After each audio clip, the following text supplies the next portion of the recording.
On today's episode, we're going to talk about cutting your teeth in a rental house, ER, Third Watch, Austin Powers, and of course, a big block of cheese.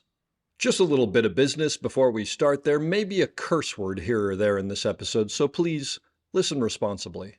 As always, our website, theop.io, is up and chock full of tips, tricks, and gooey operator goodness. Make sure to check out The Breakdown, where the best operators in the biz explain shots they have done, The Musings, where we discuss everything from quick tips to larger concepts of storytelling, the answers, the images, and so much more. I may or I may not take a break or two during this episode, but I promise that none of them will be longer than 22 seconds. Hey everybody, Danny Brown here, creator of the Knuckle Puck, and we at Knuckle Puck Camera are proud supporters of this episode of The Op. The Knuckle Puck is a camera accessory loved by operators and camera assistants alike that allows the operator to pan and tilt with precision and ease. Check it out at knucklepuckcamera.com and make sure to follow us on Instagram at knucklepuckcamera. If you are enjoying the podcast, please follow us, write a review, share us with your parents, and talk us up around the water cooler with your friends. So grab a beverage, sit back, and enjoy The Op. Thanks for listening. Lock it up, nice and quiet, and let's roll. Rolling. Victor 30 Echo, take 2. Hey, Mark. We mark. And camera set. And action. Hello and welcome back to The Op, the podcast where we talk about camera operating, the art of visual storytelling, and everything in between. I am here once again from Panavision Woodland Hills, where they allow me to use the theater, so it sounds a little better than the bathroom at home. And I'm really psyched today to have an amazing operator, an amazing director, Guy Norman B., who has done a couple of things. As an operator, just pulling out from his long list, Third Watch, Magnolia, Bowfinger, Austin Powers, The Spy Who Shagged Me, ER, I didn't know you worked on ER, Titanic, The Peacemaker, as a director, Supernatural, Southland, Veronica Mars, Third Watch, Alias, ER, the list goes on and on. He's an incredible operator, incredible director, and a very interesting individual.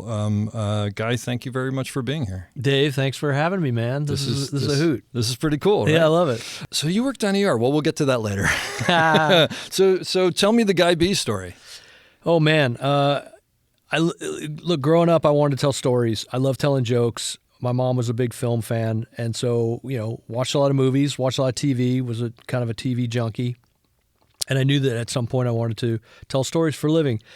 I saw Jaws when I was 10, and I thought, well, whatever that is that made that stupid plastic shark scary is an art and a skill and a talent and a thing I wanted to learn. And I, started doing my research on filmmakers, and so I kind of followed this path of I want to be a film director. There's this guy Kubrick, this guy Scorsese, Spielberg, of course, and it goes on and on and on and on. All our favorites, and ended up in college. Out of college, I went to work for a rental house where we rented motion picture cameras. It was the early days of Movie Cam. What rental house?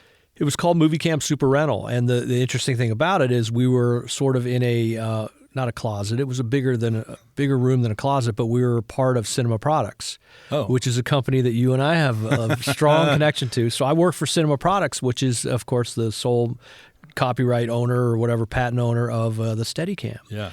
And other products. Well, I took a shine to the Steadicam, ironically enough, because of movies like The Shining, and I loved what Steadicam was and what it could do. Did they just have them there that they rented out to people? Is that how you? Yeah, we had one that was there, and then we added a second one that Ed DiGiulio bought. Ed DiGiulio, wow. That's one of my heroes, one of my mentors. Was he the president? He was the president of the CP? He was a former Mitchell engineer. Okay. Had a big hand in that movement, which ironically enough, Panavision basically has the same movement. Yep.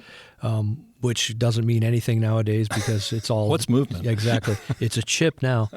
But going back to Cinema Products, Movie Cam was an Austrian camera that was not necessarily going to compete with Panavision or Airflex, the juggernauts, but it was was another alternative. And was that like the Super America? Was that? Yeah, Super America was the first big. It was massive, right? Yeah, it was big, and then they sort of in the time I started working there, or I was working there for about 2.5 years, they came up with the compact, which was a bit of a game big changer deal. because you could take the entire optics system off and just put what we call the video block.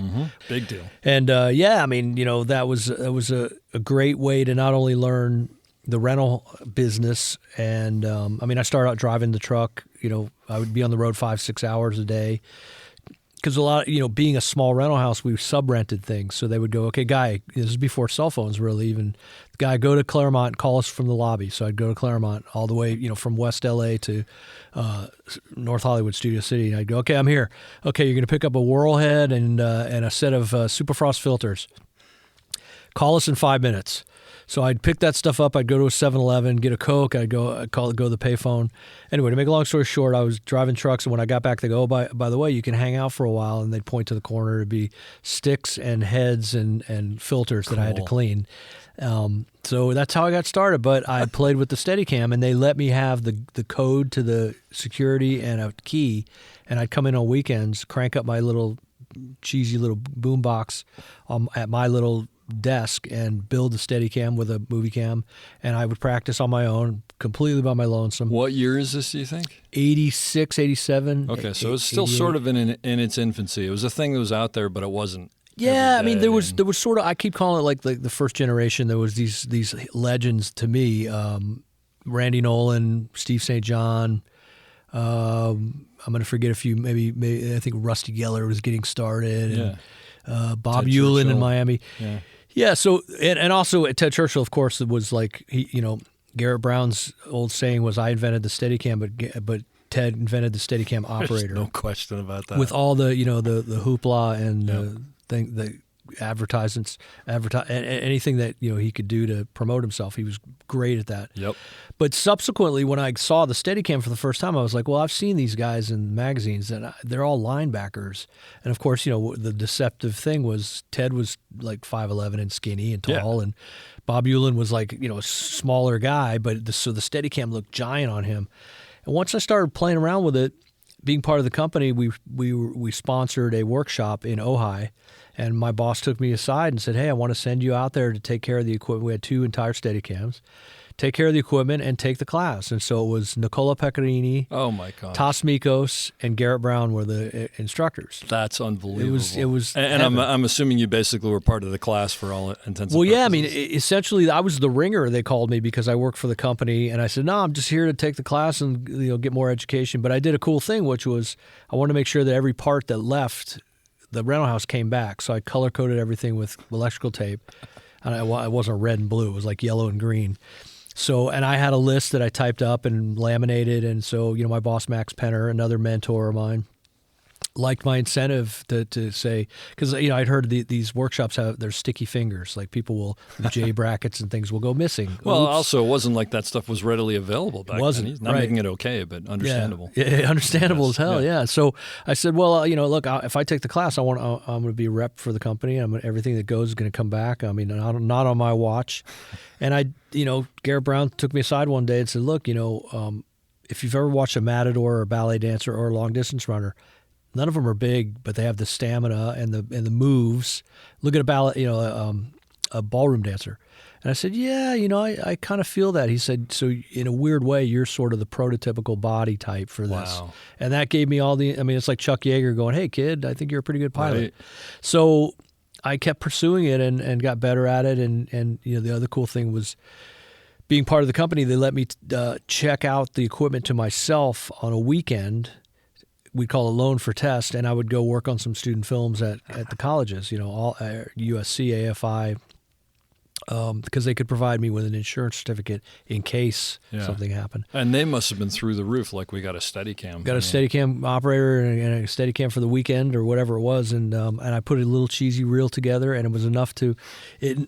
I sent it out to production companies, and they all kind of laughed at me because there was a thing, I can't remember the name of the magazine at the time, but in the back they would list all the music videos, so it was like propaganda films and the company and companies that I would later go on to work with a lot, but I'd send a reel, I wouldn't hear anything, but I'd give that reel to the Randy Nolans and the Steve St. Johns and all those guys, and they'd watch it on VHS, I know not many people know what that is anymore, but and they go, hey, I got this gig coming up, and I got a call for a thing. It's only $500 a day, but you think you might want to do it. Meanwhile, I was making $500 every 2 weeks, so I'd go, yeah, Randy, I think I could slum it. I could probably do that. I'd hang up the phone and high five myself, and go and I was like, now I was a professional non-union camera operator. Yeah, so that's. Do you still have that tape? Oh God, no. Yeah, I have one of those that. not to cut you off, but just because we're there. Do you remember Adam Kane, director of photography? Yeah, I know the name. Anyway, we went to NYU together. We didn't know each other, but someone said to me that this guy has a feature and he needs a Steadicam operator. And so I somehow called him and I was like, yeah. And he goes, well, send me your reel. And I was like, the features that I've done haven't finished, and I'm waiting for my edit, all of which is garbage because I had nothing to show him, right? And I'm like, and I can't cut. He goes, well, just, do you have anything? And I said, yeah. So I went to Circuit City and I got a VHS camera that I could take for 30 days and return because I couldn't afford it, right? Perfect. And I put it up with a couple, I think I taped it onto the Steadicam or something like that. And I went down to Laguna Beach. My buddy Matt and Huggy lived there. And I did roundy rounds around them in their living room, back to back with a guitar, singing air guitaring to Jack and Diane by John Cougar Mellencamp. I remember that specifically. And I brought it up and knocked on his door and gave it to him. And I remember thinking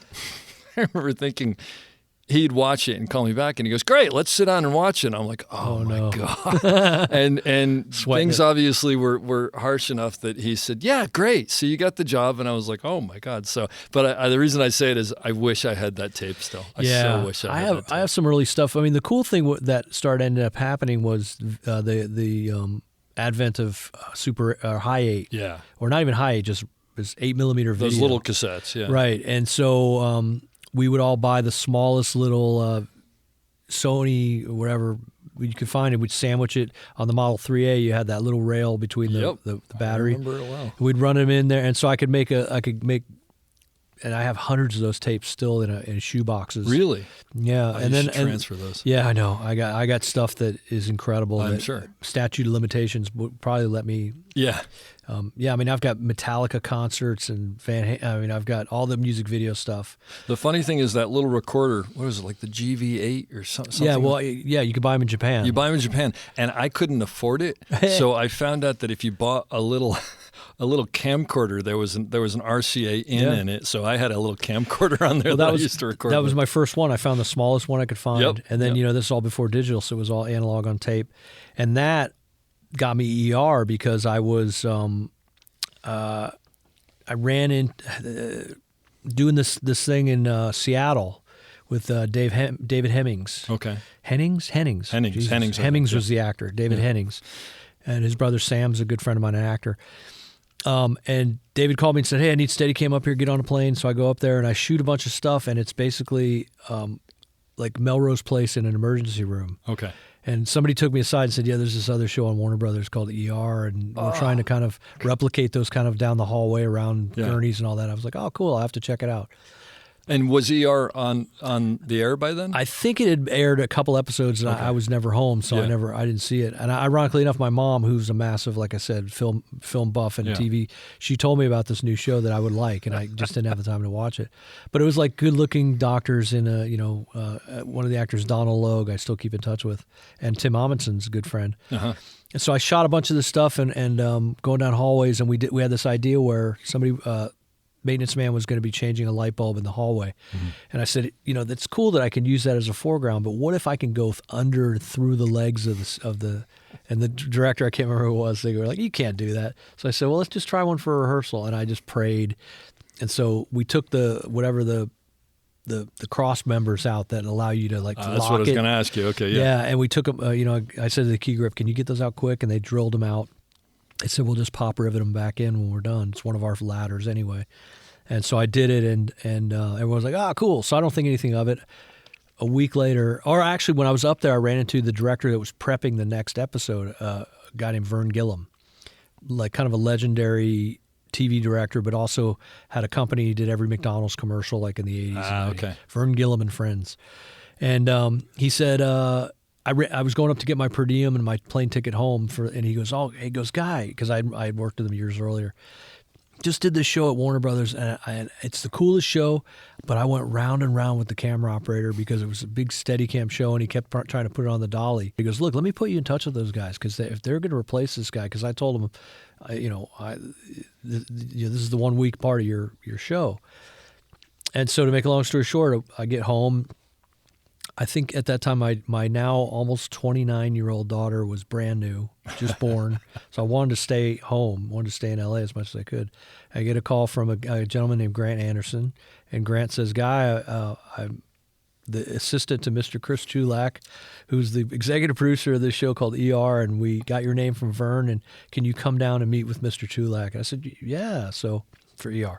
So I go down, go back a couple days later, and meet Mr. Thorpe, Richard Thorpe, who those guys have gone on to, went on to be like really, really good close friends. I keep in touch with Chris, sort of monthly now. And so I started on the show and replaced the original guy. And that first meeting I had with Chris, I left him a VHS tape because I dubbed that High 8 to VHS. And evidently, he says what sealed the deal is when I went under the ladder. He goes, I couldn't believe you did that. What a great story. Isn't that crazy? I love that. Like a big fucking show off. I was like 30. Of course. Showing off. Yeah. So that's kind of like, the weird connections that happen in the business. And you never know where they're going to come from, right? Yeah. And what I've found from talking to people is this entire industry is about stumbling into crap, but then being able to pull it off when you stumble into it, Yeah, and being nice. Yeah. Because it's really easy. I know with Steadicam, a lot of times you get very stressed out. You just want to get the thing off you. You're sweating, and things aren't happening. And I remember so many times I had to bite my lip and go, just get through it, because that's the one thing about camera operating that can be incredibly frustrating is when it's not working, because you're an easy person to blame why it's not working and easy to replace. Yep. And so, there's always, you pick up so many like tips along the way from DPs that would say, get like early on in my career, they'd go, okay, cut. What do we think? And I'd go, well, the beginning was good. There was a bump in the middle, and DP would pull me on. I can't remember who it was, Brian Reynolds or Roy Wagner or somebody early in my career said, Guy, it's either the greatest shot you ever made or we have to go again and you're going to fix it. Boom. It's those yes two. Yes or no? Yeah. Yep. So, and then it got to the point in my career where it was cut, Guy. And because the directors were they knew that if it was good, I would say it. I remember the greatest story is early on in my career, my sister came, I was doing a TV movie, and it was a feature in Europe, but it was TV movie here. In Kansas City, and one of my cousins lived in Kansas City. So as a surprise, my sister flew in to surprise me, and because my cousin picked her up at the airport, and we had an all-night shoot. She went out and watched me all night, and then she flies home, and my mom goes, well, how was it? How'd Guy do? Or, because it was early in my career, and my sister goes, it's the weirdest thing. They say cut, and unless Guy says it's okay, they don't move anything. And if Guy says it's okay, they start breaking down lights. I love it. We used to change his diapers. I know, right? Yeah, that little twerp. Yeah. They're listening to him. Yeah, why? That's so great. Yeah, so that was a cool ego boost early in my career. Nice. But that's one of those like quick tips. And then when you do say you're going to fix it, you fucking fix it. And you never because clearly it was a background artist that screwed that one up. Yeah. So you go to the second AD and you go, hey, your guy right there, let's thin him out a little bit.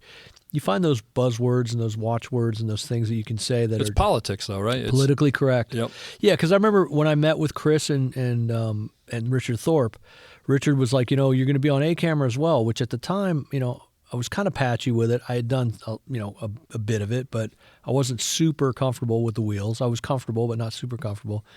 And so you're the operator. We almost never use B camera because the first season of ER, it was a pretty low budget show because they had spent so much money on this set, this $1 million set, that they had to amortize that over. And at the time, they didn't know they were going to do a back nine. So Richard goes, a lot of times I just need help getting the directors to move on because the director will be, my guy right now will say, sorry, cut. He goes, I need you to sell them.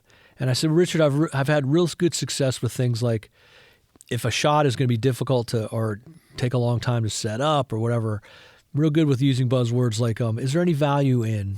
And for shits and giggles, we just fell off the truck here, but And not necessarily to make the director think it was their idea, but just to make them feel comfortable and know that there's a rudder on this boat. Well, it sets the table a little bit, right? And Yeah. and sometimes you do have to get what you need for the show or for your shot or whatever. Yeah. You do have to sort of backwards engineer how to get into it. Yeah. Yes. Yeah. Exactly. And so, when you do those things, when you say, "Oh, how can we fix it?" And again, as a director now, all those things that I learned in my 12 years as an operator. Yeah.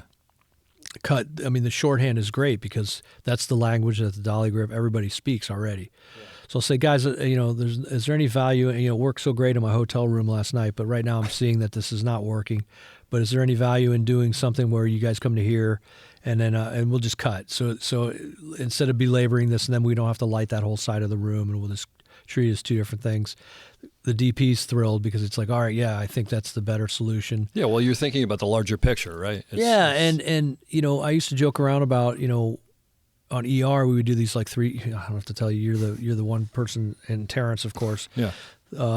Where we do these 3-page oneers, and it was great. But I used to say, if we broke it into 2, the audience is going to change the channel because there's a cut. And the way we do it is it's so seamless because we're moving at the same pace. Because what we got good at in the second season, which was a lot of fun for me, was when I got there, Terrence would automatically put the 27 on. Terrence was the camera assistant. He was the camera assistant the first 5 Yeah. so seasons, and then the operator for 10. Yep. Still one of my favorite people to hang out And by the with. way, one of, I think, only 3 people to do the first day and the last day of that show 15 years later. Crazy. The entire run. Yeah, Yep. Mary stand-in, I Yep. think, was another one. But so Terrence just automatically, with his Steadicam, we put the 27 on, which was great. And then as we got into the second season, we had a debrief, and they said, "Guy, what would you want to try or do different?" And I would say, well, less Steadicam, because I think you guys are leaning on it, and there's no, black isn't black without white, loud isn't loud without silence. So let's have some contrast in there. And also, I'd like to start going to the 35. So what we ended up doing a lot of times was we would do the 27 for 3 pages or 3 minutes. Mm-hmm. And then without even telling anybody other than Terrence and the director, I'd say, let's throw the 50 on and let me just follow George. I may whip over to Tony or somebody else for a line. Now I've got the dialogue in my head because we became the 7th cast member. Yep. I had to hit my marks, and if I blew a mark or if I didn't know where a line was, just like an actor. So then we would do that. We'd throw the 50 on, and Well, we'd and you just become follow. an editor at that point, too. Yeah, because what you realize is you're moving at the same pace. Yeah. And you're moving at the same speed. The actors and background, nobody knows there's a difference. We're doing the same shot. Yep. And meanwhile, we'd be, put the 50 on, throw the 2-inch up. And, okay, and I'd say to Terrence, I'm all George all the time, unless you see me whip over to somebody else. That became sort of a cool thing in the second season. And so that way, so a lot of those oneers are, if you go back and watch now, there's cuts in there, but they're absolutely seamless because we just go to a tighter lens and for Absolutely. a brief moment. So that helped me as a director because now I sell that to my DP at the beginning, or the operators, of course. I say, here's what we're going to do. Yeah. So don't get, because the other thing was if we did 12 takes, we could only use 1, and you had 11 that you threw in the trash. But if you know you're going to put a cut in there at some point, whether it's a tighter lens or a reverse, you can print all 12. You can use the beginning of take 7 and the end of take 9. Absolutely. You can, so that way you're everything's usable. So for anybody who because it's funny, I think you and I think about ER like it was yesterday, but really it was like 700 years ago. For anybody who doesn't recognize this, when Guy took over ER, it was the #1 show in the world, I guess, or in America, or whatever. It was getting Super Bowl numbers. It was getting a 40 share a plus, which was unheard of. I mean, and what I usually tell people is like a hit before that, I think, was maybe if you hit like 9 or 13 million households, and this was hitting 40 million every single week. It was like the biggest thing in television on a different level. Yeah, because it was pre all the basic cable channel. There was 4 channels, and Fox was barely kind of hanging in there. They had like Married with Children and The Simpsons and X-Files, maybe. But weren't even anywhere near this. And then on top of it, this was really the first show to ever use Steadicam the way it was used on that show. Nothing else had ever done anything like that on that level, had they? So you were really at the flagship. You were at the front of that. Yeah, and it was a great responsibility. I mean, again, that the the pressure, which I loved. I mean, I'm the classic. I can't study for the test until it's an hour before I have to, go to take the test. I love the pressure, and then the responsibility that got heaped upon me was even better. And the cool thing is that, I knew Tony, Anthony Edwards, and I knew George from working on little low-budget things before ER. So when I showed up, those guys were so happy to see me because the other guy had done like 6 episodes that they kind of dragged each other through and were not happy. By the way, a note to anybody out there listening, the best job in the world you can take is the job where they've just gotten rid of someone that they don't like, because even if you're no good, as long as you're halfway good and you're nice, they're going to love you. Yeah, and it's funny because day one, I was doing the last 3 days of a director named Danny Sackheim, who I knew the name because Daniel had done some big TV stuff, and he had some renown. And so I was finishing up his episode, and he blocked something at the nurse's station in the front, and he wanted to come around, and it was a classic Steadicam shot, and I'm like, okay, I'm really going to show these guys. It was like the first or second scene of the day, my first day, and Richard doesn't hardly know me from anybody. And we block it all out, and at one point we come around, and I look out, and I see 12Ks just blasting in the wall, in the windows. And so I said to Danny, hey, Danny, is there any value in, and, we just fell off the truck here, but is there any value in maybe I'll just rake them into the nurse's station and keep this alive? Because, the light's out there. And Richard looks at me like I'm like, like I just. This is Richard Thorpe, the DP. Yeah, he looked at me and he goes, I'll move those. Don't worry about it. I go, oh, he goes, yeah, they're on wheels. Fuck it. Joe Capshaw, Pat Campy, get in here. That's exactly how it sounded too. The fuck, guys? Nice. Why are those lights out the windows right. there? And they moved them, and I said, okay. But what I did immediately, without even trying, it's just that's how I was, raised in the business. Was I was protecting my cameraman. Yeah. Because I didn't want him to go, oh fuck, this guy's selling. Because that's the one thing as a camera operator, you walk a tightrope all the time, because if you get too close to the cameraman and not or if you get too close to the director and at the risk of alienating the cameraman, you start selling shots, or you start agreeing to things that the cameraman goes, that's a 4-hour relight. Thank you. And, by the end of the week, you may not be there anymore. A lot of times, same with the actors. If you get a little too close to the actors, a little too comfortable, happens all the time. And, I found a good balance with it. Thank God. I mean, I never really got in a situation where, but boy, there's some nightmare stories about, my contemporaries. And but Richard saw that I was going to protect him, and that set the tone for the rest of the however many 40 episodes I did with him. And again, we got to be very good friends and very close, and same sense of humor. He could have been a comedian. There's no question. He just happened to be a cameraman. He's also, the thing about Richard was, when I showed up, I didn't know what to make of him, because I came in, people that don't know, you left season 3 to go do Peacemaker? No, we finished season 2, and then the schedule came out, and I said, look, by the time I finish, you guys are already going to be into like episodes 2 or 3. And I gave him some names. I mentioned you because you had come in and filled in for me one week when I had to go away. No, it was one day. It was a Friday. I remember this very well. Yeah, I had to fly to a wedding or something. Do you remember how I contacted you originally? I don't. I don't know. I to this day, I don't know how it happened, but email had just started. Right. And I somehow got your email. Well, there was an AOL message board. Maybe thing. Maybe I contacted you on an AOL. So maybe that makes more sense. Yeah. Actually, I probably went on some AOL message board. Well, I'll explain after the after the podcast what an AOL message board is. And I contacted you, and I said, you don't know me. I'm a Steadicam operator who's never done anything, but like the work you're doing is unbelievable, blah, blah, blah. And you texted me back and said, or whatever you call that, and said, oh, thanks so much or whatever. And I very specifically, I was eating red vines. And for some reason, I made some joke about the fact that I thought that I hated red vines because I was a Twizzler guy. It's a classic East Coast, West Coast thing. Yeah. And that I thought that red vines were probably made out of recycled vinyl albums, records, and you thought that was very funny, and you said, well, you should come down and come to the set someday. Yeah. And so Charles Papper, a good friend of ours, Right. he and I came down one day, and you were doing some massive shot, and I remember we were just like, we'd lean over and like push each other's jaws up because we couldn't believe what you were doing. Just like, oh yeah, I'm going to go do this little shot now. And then you do this, it might even be for like Hell and High Water. It was for some big episode. Yeah, who knows? And then I remember you had to take a day off and you called me to come in. And there must have been something in my voice that made you realize that I realized that this was way above my head. And you said, look, I'm just going to be straight with you. I've kind of called everybody I know and nobody's available. And you said, I mean, it was very nice. And you said, look, Richard's probably going to do a camera and there's a couple Steadicam shots. And I was just like, this is a dream.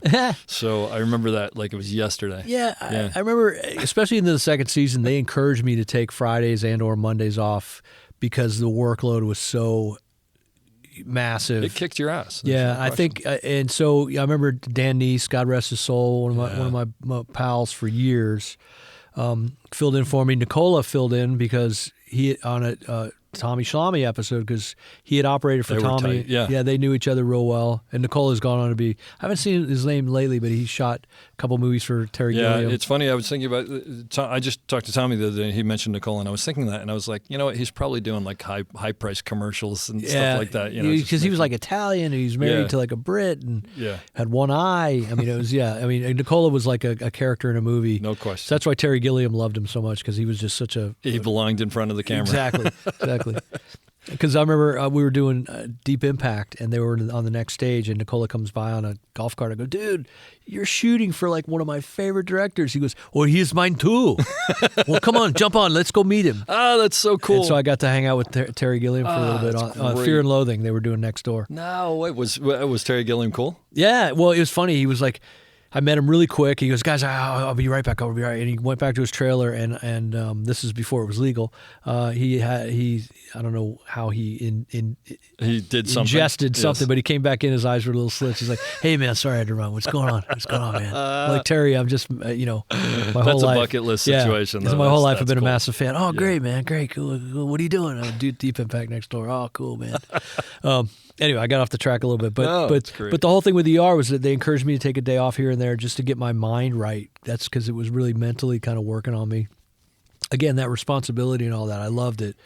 And so when I realized I wasn't going to make it back for the third season, I gave him some names and I said, "You guys remember Dave? I mean, he's got the right attitude and he's younger than me, so he's you can beat him up for as long as you need to."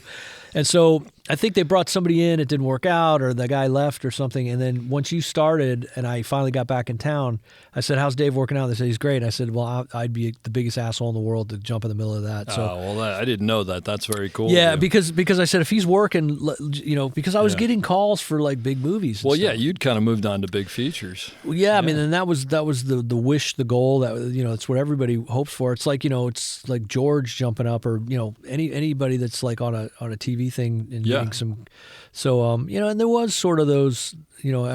I just finished a huge movie as the A camera operator, Peacemaker, and then I think after I did Replacement Killers.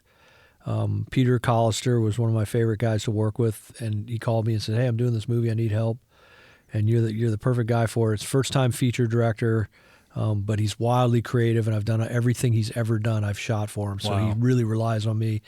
He goes, but things like screen direct, and this Antoine Fuqua, in his first movie, he goes, things like screen direction, eye lines, matching, doesn't care. Oh, he just wants to shoot cool shit, and I go, so do I. But he goes, I know. The editor has asked me, what are we going to do about this? And so that was a challenge. That was a real challenge. But Antoine and I got along fine. Anyway, there's a lot of good replacements. I could see that. And Chow Yun-Fat was like a hero of mine. So it's funny because I remember you telling me you're like, I worked on this movie with Chow Yun-Fat, and you were kind of surprised that I knew who he was. I think maybe you came back to ER or something like that. Yeah. And I was like, you kidding? How could you not know who Chow Yun-Fat is? You know who I didn't know who he was. I mean, I knew who he was by the time I got the gig, but a year earlier, I didn't know who he was until this actor friend of mine, Eric LaSalle, told me about his hero, Chow Yun-Fat. That doesn't surprise me. This guy, he's the John Wayne and Jim Carrey of China, of Hong Kong. He'll do a comedy, and then he'll go and do a kung fu. He doesn't do kung fu. he'll do a shoot 'em up thing, Yeah, and he action. and he gave me Eric loaned me his laser discs of Hard Boiled. I was going to say hard boiled. A couple John Woo, Yeah. Bullet in the Head, Yeah. and I watched him over the weekend and came back. I go, holy shit, that's like ballet. He was, it's balletic, man. Fucking violence is That's balletic. classic, Eric. Balletic. I'll tell you my Eric LaSalle story, which I think I've said before here, but you will probably appreciate this. My second or third day on ER, Eric had to, he was sitting down and he had to stand up. And I think maybe after the fact, but maybe before, he said to me, just so we're clear, you will never forget the first day you had to stand Eric LaSalle up from a seated position because his torso was so big and he would just do this crazy like fishtail thing. And of course, Steve Robertson's on the dolly and totally knows how to nail it exactly because he knows how Eric moves. But I was still like and trying to stay with him. Well, that show was such a great, I mean, after 2 years of doing that show, I was so good with the wheels. Yeah. And I had good hand-eye coordination anyway because of video games. Sure. Like I came to age in late 70s, early 80s, and I worked at like a kind of a Chuck E. Cheese. I don't know if they were a rip-off or a contemporary called Showbiz. Okay. Massive game room and pizza, and they knew I liked the games and stuff, so they put me on a couple nights as like the games attendant, and then I'd make pizza the other couple nights and stuff. So I was really good with that's Asteroids and Pac-Man and Galactica, or all those were big, and so my hand-eye coordination was pretty good already. Yeah, that's really what you're doing with operating. And operating, the other thing you got to remember about operating is you have to detach your brain from your hands, because if you start thinking, and there's something in my life right now that I'm dealing with that, if you start thinking about what you're doing with your hands, and you that's when you're going to screw up.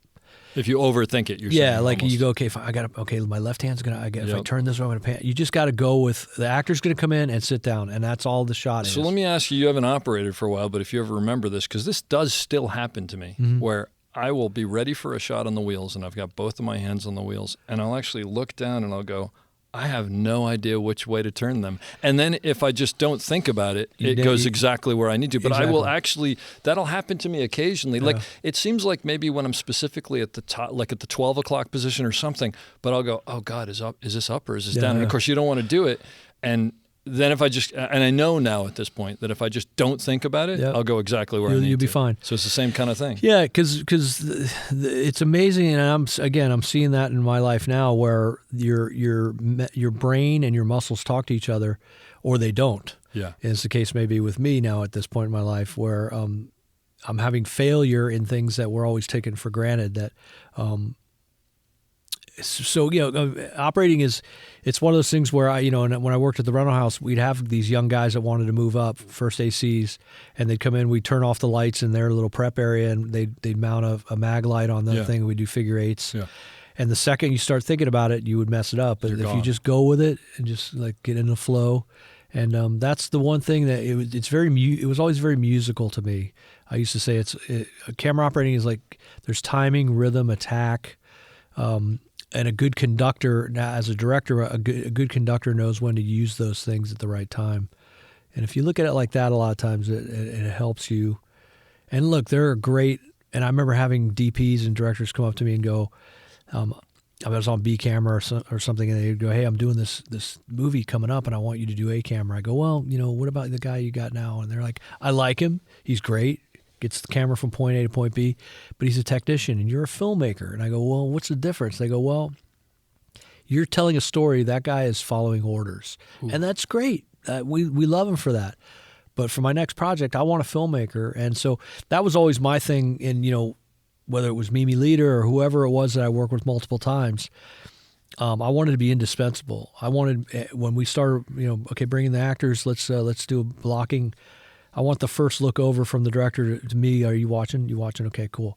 And then relying on me to bring my filmmaker brain to it and go, there's something of value here if we do this, and we could put the B camera here.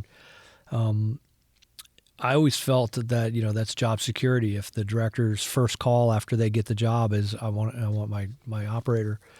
And again, if you get hired an hour before the DP and the DP is told, oh, I already have your operator, That's not a good thing. It happened to me with Roy Wagner. I mean, all these years later, Roy and I are cool and we laugh about it now. But in the 90s, Roy was he was a terror, and in a good way and a bad way. I learned a lot. I learned from Roy, you never tell a director no. If the director goes, I want to put the camera here, and I want it to come down here, and I want it to land here, you go, okay, sir, we're going to do it. We're going to do it. Now, any director worth his salt will go, you know what? I see you guys are struggling. Let's simplify this. But you never, I learned a lot from Roy, ironically enough. Yeah. But you want to be indispensable, and a lot of DPs love that. I mean, when I got hired before the DP on Peacemaker, and then same crew went on to do Deep Impact mostly. The DP, Dietrich Lohmann, who was a sweetheart of a guy, Austrian, he came in afterwards, and I was real nervous about having kind of got the job. So he actually came down with Mimi to the set of ER, and we walked the perimeter, and he goes, look, I want you to know I'm comfortable with the fact that you and Mimi have a shorthand and a cool history.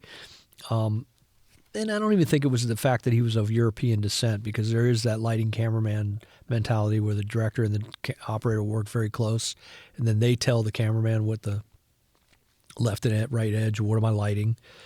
I think he wisely said to me, look, there's a shorthand there, and that's going to save me time and effort, and I won't have to sell a shot or not sell a shot as much because I know you're going to be doing that for me. Well, he realized that you were an asset, and why wouldn't you use an asset? The thing that I always figure that happens in those situations, like you said, where you do either you come on before the DP, or the director says, I want you to use this guy, and they sort of know. It's like they can either fight it, in which case I'm not going to say they're going to lose, but the project is going to lose, right? It's just not. It's not. Or they can embrace it and go, look, make sure I'm still your boss, and you can't sell me down the river, but like let's use the best of this, and those are the best ones where, because I don't know who I was talking to Tommy the other day about it, and I said, in those situations, I'll try to be overly deferential to the DP on day one or day two, just to let him know, like, look, you're my boss, like But then 9 times out of 10, they'll come up and go, look, just so we're clear, like, you guys have this relationship. You should be talking and, keep me in the loop. But those are the best situations where everybody's around. It kind of worked that way with Roy, because I was handed to him. I mean, John Badham wanted me to. John Badham, who, of course. Great guy. We were all, like, at least I was in awe when I first got to work with him. Yeah. His best friend was a director who's since passed, Peter Hunt, who was a specialist on those, like, Danielle Steele Secrets, or we did some Heart-to-Heart movies of the week. And they were a hoot. They were like 18 Days, Down and Dirty, fun. Just the movie of the weeks. When those were the 2-hour movie of the weeks. Yep. And, of course, working with Robert Wagner and Stephanie Powers, and just they were just a blast. So I'd done a couple with Peter, and Peter goes, hey, I'm going to introduce you to my friend John. He's prepping a movie right now. It's a remake. It's the American remake of La Femme Nikita. And I go, oh, yeah, I just heard John Badham's doing this thing. He goes, yeah, that's John. That's it. John's my best friend. So I ended up not doing Point of No Return. It just didn't work out. But a year later, I got a call from John's people saying, hey, we're doing another stakeout. And we can't take you to Canada, but we're doing the Las Vegas portion first. And our DP's Roy Wagner. I go, does Roy know that you're calling me before you, or is this Roy's idea? Because I had done some stuff with Peter and Roy. And he goes, yeah, he should be fine with it. I'm like, okay. And then, of course, we did that, and then they get to Canada, and Roy's crew mutinied on him, and they said, can you get on a plane to Vancouver tomorrow? And I was already on something else. I couldn't do it. Then a year later, Drop Zone pops up, and Roy calls me and says, hey, I want you to do this thing with me. I'm like, all right, cool, as long as you're good with it. But yeah, I mean, wisely, you kind of, you want to be a problem solver. You want to be there, and I'm there for everybody. Keep my ego out of this. Chris Chulak has the greatest line that I use all the time, which is, the star of the show is the show. It's not number one on the call sheet. It's not me. It's not you. It's not the operator that just bought a new, Porsche, and he's single, and, every other background artist is, getting his phone numbers, whether they like it or not. The show is the star of the show. That's great. And that's what we do here. We make, and so, I guess I had as normal an ego as anybody else, but it definitely wasn't inflated, and I was always trying to be humble about my position, my station, and whatever project I did. That's great. It did me well. It's great advice. I'll tell you, ER to me, I mean, that's kind of where I view. I sort of grew up in a weird way because I didn't really know what I was doing before I got there. It's great, and I kind of figured it out. But the thing is, for as big as ER was, and as big as Clooney became, and as big as Tony was, it didn't. You got on that set, and it was just like. It was like, oh, everybody's coming in from the front porch, and we're all having lunch. It was just this family, right? Yeah, it was a blast. And there wasn't any, and I think that was from the top down. I don't know if you recall this, but one of the things that I remember was, and it didn't happen often, but if a guest actor came in and was a little surly or something or whatever, they got walked outside by number one or number two, and they came back in and were like, oh my God, you know what? I didn't sleep well. I'm so sorry I spoke to you that way. And it wasn't tolerated, Yeah. It was always a good time, and as a show got to be number one, and with a bullet, the guests were really happy to be there. Yeah, and it became a blast. I mean, the practical jokes. I mean, legendary. I was going to ask you. We could talk for hours on the practical jokes. You want to share one? It's funny. One of my favorite. There's one. We became friends way after, but a producer director named Mark Tinker. Oh yeah. We become really good friends, and he moved to New York, but like almost daily we keep in touch on Instagram because he's got one of the most twisted, wicked, evil George Clooney sense of humor on the planet. And there was a thing early on, before I even got there, like on episode 2 or something, where they had second meal came in and it was pizza. And everybody put pizza on their plate, and Mark walks up to Clooney, and Clooney was just like, the failed pilot guy at that point, from Facts of Life. Yeah, he used to say he was the only 20-year overnight sensation in the history of the business. He literally did a dozen failed pilots. Yeah. But he was, he was on Sisters and Facts of Life and Roseanne and all that, so he was recognizable. But he was cocky, and so Mark says, hey, George, does pizza smell funny? And so George goes to smell the pizza that's in his hand, and Mark pushes the plate up and gets cheese and tomato sauce on George's nose. George's like, that's funny. That's hilarious. And so the last day of Mark's show, his martini day, and all right, great. Let's give a round of applause for Mark Tinker, our director of episode 2. And he goes out to his car and he leaves. And then like 4 days later, the news comes down to the set that Mark called George because evidently George had a bumper sticker made up that he put on Mark's car that said, honk if you like the P word. I'm not going to say the P word. But an ex-president said if you're famous, you can grab people by that. Yeah, that's right. And it took Mark 4 days to realize that. Who looks at their own bumper? And who looks at 50-something guys would come by and go, hey, honk at him and wave and give him a thumbs up. And Mark's like, what the fuck are these guys waving at me for? That is so fantastic. And all these women would come by and flip him off. And for 4 days, you couldn't figure it out. So finally, and so it comes down and everybody looks at George, and George just shit-eating grin goes, yeah. That's classic Clooney right there. I mean, that is fantastic. I mean, evil, but not like malignant. Yeah. I mean, he got, but message received loud and clear. That's amazing. I had not heard that one. I mean, I've heard a lot of them. The classic was always the Surgilube, which was that goop that we used on the set for. I think they use in hospitals. Yeah, and he'd constantly put it into the earpiece of the phone. So when someone picked it up to say hello, they'd put it on their ear, and they'd have to play the scene with the goop in their ear. If he knew that there was in the scene that there was a phone being answered. Yeah, I mean that's a 4-hour podcast right there. No, there is actually. Maybe we should just do a whole separate season of that. George, things that George Clooney has done to me. Prince and you want good things to happen to good people. George is the living embodiment of that because I went on to do that whole movie, that 90 days together in Eastern Europe and New York, and was with Peacemaker. George a lot. Yeah, George a lot, and just the greatest guy in the world. You know, I mean, there's somebody just on Facebook. I sent, they had a picture of some crazy guy in the 50s hanging on the front of a motorcycle or something, strapped on. We talk about safety all the time. And a camera operator. Yeah. And so I sent a picture, and I go, I've done it, 1996, and it's a picture of Clooney and Nicole Kidman, and I'm like literally laying on the hood of a Mercedes-Benz with like a couple, belts, climbing belts. And I said it in the post. I said I wouldn't have done it, but it was George. And that was, we had a little meeting, and George looked at me, and I looked at him. He winked at me, and I said, "I'm good." You trust him? Yeah. And it was, it was just a huge. We needed to do a pan and a whip focus, and the whip focus for some reason in '96 we didn't have wireless. Well, we just didn't have the ability to take it off the Steadicam real quick, and it was all it wasn't considered part of the 8 camera package. Yeah. So we put literally the 3-foot whip. So when we got to the position, the first assistant Jeb Byers from New York City came in and did the focus, but I had to do like a little 6-inch pan on a rocker plate, which we just literally drywall screwed right into the hood of the Mercedes. It was painful, but we had a few of them, and anyway.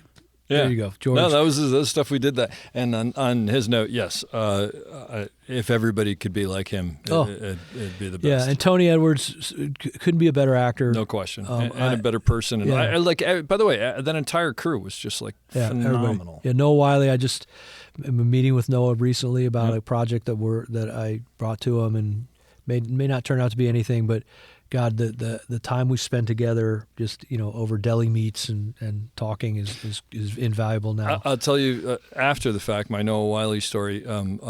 Just to what a good person he really is. This was I don't know, 2010. I was working at a summer camp for the summer. My kids were there. It's a long story why, but it's actually funny. I was on the tech crew, and my boss was 19 and his assistant was 18, and I hung out with all of them for the summer. We had an absolute blast, actually. It was a lot of fun. Another story for another time. But there was a woman who I was working with and going through a terrible divorce, and her 13-year-old son was this book-smart kid who just didn't fit in and was having a really rough summer. And at one point I was trying to talk to him and just sort of, hey, blah, blah, blah. And I said, what are you reading? And he was reading The Librarian, the series. And I said, oh, well, have you ever seen the movies? Oh, God, I love the movies. And I said, oh, well, I know Noah White. Oh, my gosh, you know. So I got on the computer and I texted Noah and I said, hey, I got another 2 weeks here and this kid loves you. Could you send me an autographed picture and just, maybe write his name or whatever, because he's having a tough time. And I sort of put a little bit into it. And, the session's about to end and I got another couple of days and I texted him and I said, hey, I don't mean to bug you, but, I'm leaving. And even if you want to FedEx it, I'll cover the costs or whatever. But I think it'd mean a lot to this kid. So he goes, wait a minute, I sent something. It didn't get there. And I go, what? He goes, I sent you a package. And I was like, oh, well, a package goes to a different place in the camp. Yeah, you sent a package. He goes, just go get it. So again, I get this big package. Oh, wow. And I bring it over to the kid and I said, hey, this is for you. He goes, what? And I said, well, Noah Wiley, the guy in the librarian. I open it up. Got your name on it. Here, open it. He opens it up. So I have a video of it somewhere. And it's a handwritten note from Noah going, hey, I'm so happy to hear you're reading and you're this and keep reading and life, it's just something or other. And then underneath it is, and I've never seen the movie, but it's, I guess, his outfit, his entire wardrobe from the movie. And he goes, I don't know whether this will fit or not, but I thought you'd like this. Anything for a great fan or whatever. And I called him up. I was like, dude, that's above and beyond. He goes, first of all, I have 6 of these in the closet. I don't even know why. So I don't care. He said, but if I can send that and help some kid out of a tough, why wouldn't I? And I was like, I'm with you, but not everybody's like that. Noah's the best. Yeah, Sherry I used to say we called her Dr. Giggles because she was always happy and up. Yep. And then Juliana was just couldn't have been sweeter. We called her Crash Cart because she would trip a lot. Clumsy. Chills is the best. Yeah. Yep. There's no question. There's another great story about the giant block of cheese between Eric and Noah.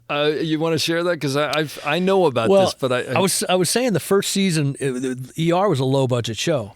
And so sometimes the craft service would literally be, I think she didn't last for more than one season, but it was like a giant, we used to call it government cheese. It was like a giant block of Velveeta and a knife and then a thing of cooler water and some crackers. And so one time, it's we have one more scene to go for the day or whatever. Or no, it's probably first scene after lunch. And I go, okay, bring in Noah and Eric. Because Benton and Carter worked together a lot. They were sort of in tons of scenes together. If you go back and watch watch any of it. And so they walk by and Eric's like, my body's my temple and, he's clean living. And I think he stops for some water or something. And they start looking. And I was talking about the 12Ks in the perimeter. Yeah. When they would turn those lights on for day, the government cheese would start to sweat. So there'd be this orange oil coming off. Oh of it, my God! Almost like beads of sweat. And so they both look. Eric and Noah look down at this government cheese, and they're like, "Oh my god, how gross is that?" So Noah looks at Eric and he goes, "Give you $1,000 if you eat that." And Noah's like, "Get the fuck out! I'm not eating that shit. $1,000." Well, to make a long story short, he goes, "Yeah, let's chop it up. Just eat it a little bit at a time. If you can finish this by the time we wrap, I'll give you $1,000." Oh, God. Well, everybody starts getting in on it. Yeah. Because now they've cut it up and they put it in a Ziploc bag and it's in Eric's pocket. Yeah. So between setups, He's trying to eat it during he's the eating day. because I think we're in the the last 2-3 hours of the day. Which, just to back up, because you sort of noted it, Eric was very much about like taking Health. care of his body and being in shape and whatever. All that, So right. Just the concept of eating a ton of cheese during the Yeah, and day. the grossest, most vile cheese in the world. Now, what happens is the actors that weren't working that day, like George and Tony, got wind of this Of and course. started calling in. They want reports. Yeah, but I'll throw in 1,000 too. Okay. So now Eric's really motivated because now there's like an hour left in the day. And he's eating as fast as he can. And I think it was up to like $6,000 because everybody was like, fuck it. Thorpe's like, I'll go. Fuck, I'm good for 200. Fuck it, just to watch this asshole eat all this fucking I cheese. can totally see this. So it was the best. And meanwhile, they go, okay, slate goes up in frame, ready, and action. And Eric is now, 2 pounds of cheese into his belly. And he's like, and he's got to act. CBC comes having crossing type check. Get an OR ready. We're gonna Oh, my God. come on, y'all. Let's treat him and street him. I'm sure people can't control themselves on camera either. Well, not only that, but everybody behind the camera is going, trying not to laugh. And Noah's in the scene with him. Oh. Supposed to be his youthful charge. And right? that said, by the way, I guarantee you, Noah probably kept a completely straight face and never broke. Noah's brilliant. Yeah. I used to always say Noah was 24. I think maybe even younger, 22. And Eric, Tony, and George were all 10 years older Yeah. than him and had that much more. Well, and that was experience. it was his job in the show was to be the new Exactly, kid, which right? was perfect. But you got to think those guys had 10 more years experience under their belt. But Noah was toe to toe, if not, No question. I mean, his comic timing, he could have been like a silent movie Oh, yeah. star. Yeah, Brilliant. yeah. Anyway, enough of ER. Yeah, I know. We could go on for Shenanigans. years and years and years with that. Like I said, it is another podcast. So you eventually went on to Third Watch, right? Well, that was where I got my break to direct Yeah. because we got to the end of that second season. I knew I wasn't going to come back for the third season, but I had talked to John Wells and Chris Chulak, who was more my sort of mentor on the show, about directing an episode of ER. So by the time I got to season 3, they kind of already had slotted in most of the directors, and so John goes, let's try and do some in the back 9, or I'll get you in for season 4. And I was like, eh. He goes, also, look, the show's kind of got a style and it's on rails, and I've made deals with Warner Brothers to develop and do these new shows. We have one written by the guy who wrote A Few Good Men. It's like about the president and all the people that work for him in the White House. Yep. I can't remember the title right now. Yeah, it's something or other. It'll come to me. And also this other one that we're developing right now about cops and firemen and paramedics. We're probably going to set it in New York City. And I got another New York City thing called Trinity, and I've got this thing called Adversaries with Lou Diamond Phillips. And so why don't you come and help us set the look and style of one of those shows and then just jump on the first season? So I said, I can't argue with that. So we did the Adversaries, and I was, again, Chulak was my mentor, and to this day, my hero. And so we did Adversaries with Lou Diamond Phillips, who, by the way, is one of the coolest guys and would fit right in with the George Clooney's and the Mark Tinkers and the Richard Thorpes of the world. And so we talked about, while we're shooting the pilot, Chris goes, look, if this thing goes, we possibly could be put for 12 by the time we finish shooting this. I don't know. And if that happens, Guy, I'll get you in the lineup. And Lou's like, oh, dude, this would be so great. Imagine we're having so much fun on this pilot. Imagine, going back to do this at Warner Brothers with doing a DC unit, because it was DC in Baltimore. Mm-hmm. So to make a long story short, Adversaries doesn't get picked up. There's a glut of law shows that year, 98. And The Practice and Ally McBeal were going on, so they passed on it. But they picked up the other one, Trinity. And Trinity lasted about 7 episodes, and they canceled it, just bad numbers. But they kept a lot of the crew, and that became the Third Watch crew. They put a lot of people on payroll, including my now wife. Now it's 21 years we've been married, but she was a script supervisor, but they put her on as a researcher. So she'd go to firehouses and share a meal with the guys and just write down stories. And a lot of those made it into the first season of Third Watch. So when Third Watch came along, Chris called me and said, "Hey, this thing's going to happen in New York. We're put for 12. That's part of John's deal. He was so upset about Trinity getting canceled that he put the screws to Warner Brothers and said, we'll do the pilot, but we want to do 12 episodes as well. So I'll put you on for one of those episodes." I said, "All right, I'm there." So we went and did the pilot, and I knew a few of the actors from other things in the past. I knew a few of the crew from Peacemaker, and I'd worked a little bit on One Fine Day. So it was great to go, kind of move to New York. And I'd always heard in my life, if you can take a year of your life and move to New York City, take cabs, subways, walk everywhere. So I go, this is my chance to do that. And so I ended up directing episode 13 in the freezing snow and rain, but God, couldn't have been happier. John liked my cut, gave me episode 18, and then I did like seasons 2, 3, and 4, I think. 2 and 3 definitely as a co-producer, which was the Golden Handcuffs. I couldn't work on other shows, but I was beholden to Birdwatch. You were still the camera operator. So the first season, I operated the first 11, and then somebody replaced me for 12 and 13 because I directed 13.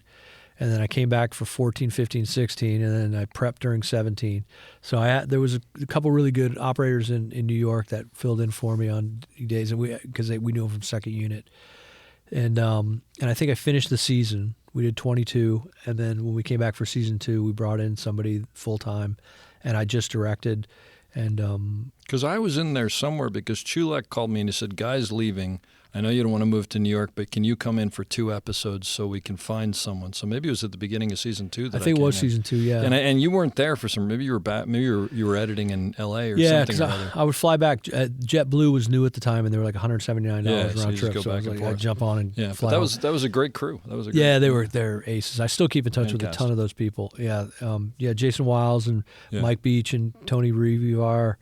Those guys all live, hop, skip, and a jump away. Skip and I do FaceTime every now and again. Yeah. But that was a really great thing for me because I not only got to direct 5 episodes, but I produced. So I was sitting in everybody's tone meetings. Sure. And Felix Alcala and some very experienced directors. So I would just absorb. Some directors were new to the show. I would come in and help a lot with hey, let me take the camera around the corner. That crane shot you want to do? Let me do it around the corner on a 10-step ladder. I've got my card as an operator, so we won't get in trouble, and I'll direct it, whatever that is, and you can tell me where you want it. And so I was valuable in that I could help do these little second units and inserts and stuff like that. Yeah. So it was a great, and Chris was doing less and less on Third Watch because they had developed Citizen Baines, and there was another one, I did Citizen Baines with him. What was the hospital one he did with Gwyneth Paltrow's mom? Oh yeah, I don't remember that one. Yeah, so he was like, not that I was like his spy or anything. He was like, but guy, I'm going to do a lot less from coming and going. He was just comfortable with knowing that someone that he trusted was there. Yeah, and it wasn't even I never, because I think at first the crew was like, oh, now we got the spy from L.A. that's gonna. And within a week I was fucking gay. Fucking gay. Yeah, I was in with those guys, and I really enjoyed my time. Well, the other thing that was cool about Third Watch that I noticed when I was there, having been in the John Wells camp in a couple of places, and then going and doing those couple episodes there, was it was like a sort of its own fiefdom, because it was, since it was in New York and it wasn't on Warner Brothers where everybody's right upstairs, they kind of did their own thing and then reported back after it was done. So I remember Chris saying he would come to New York to direct an episode. He'd say, it's such a relief because I go into these meetings and we spend a half hour about Rob Lowe being late on a West Wing. And we get a half hour about this. And then I remember John Spencer got sick, and they were like, there was a lot of tumult between ER and West Wing. And he goes, this is great. We mail you guys $2 million and you turn in awesome shit every time. Yeah, it was just it was its own machine. Yeah, so. It was the little engine that could, and we liked that. I mean, that was a great feeling. And I used to, we'd sit and talk about the show after over drinks or whatever. I said, we're so blessed to be in this position because we have the backing of one of the top producing, Warner Brothers. Yeah, everything that comes with it. John Wells, Chris Chulak. I go, but they don't bother us. But the freedom. I totally felt that while I was there. It was really cool for that. And then you went on to direct everything else. I was looking at your directing credits; just went on and on and on and on. I fell in quite the career. Yeah, I fell into a couple cool camps, and what was nice is that I didn't really. I mean, I of course did a lot of procedural stuff, cops or even like Criminal Minds was even procedural because it was FBI behavior. That's where you remember you and I worked together there. On Criminal Minds? I came in for like 3 or 4 days, maybe it was a double up or something like that. But I remember it was the only time we ever worked together. And the funny thing was, there were 2 things I remember specifically. One was there were things like we wouldn't say a lot to each other because you just sort of go, well, you think we should? And yeah. And I just go, and because I think because we grew up on the same sort of set. And the other thing is we had all those sort of Richard Thorpe-isms that most people didn't know what the hell we were doing. But I remember it as very enjoyable because it was like, oh, I totally know what's wrong with this. And you'd come over and I'd be like, you think I should? Yeah, I should do it. Well, it's like like twins or Joel and Ethan Coen. It's exactly right. They barely speak to each other. Yeah. Because I used to steal all those Thorpe-isms like, oh, guy, this is great. They're going to wonder how you did it. They're going to wonder why you did it. Yeah, or it looks like an album cover, more like a manhole cover. No, the greatest Richard Thorpe thing was we lit Juliana Margulies in she was leaning down like doing inventory on a medicine cabinet. Yeah, and we lit it with second team, and then Juliana came in and her hair was like she had those crazy curls. Curls, yeah. And they just the way they were laying, it was blocking half the light. And Richard goes, God, Jules, my liege. No offense, but go out and you take 10 minutes. I'm going to rip it out, guys. And she was like, oh, Richard, are you going to make me look like Kate Moss? He goes, yeah, because right now you look like Pete Moss. Now, he couldn't have written that. No. That's how fast he was. He was. When I tell you I would fall off the dolly and be in tears, I'm not exaggerating. The Thorpeism that I will never forget is that it was probably my second week there, and I had a shot that someone comes in a room and they go all the way around the room and around the other corner.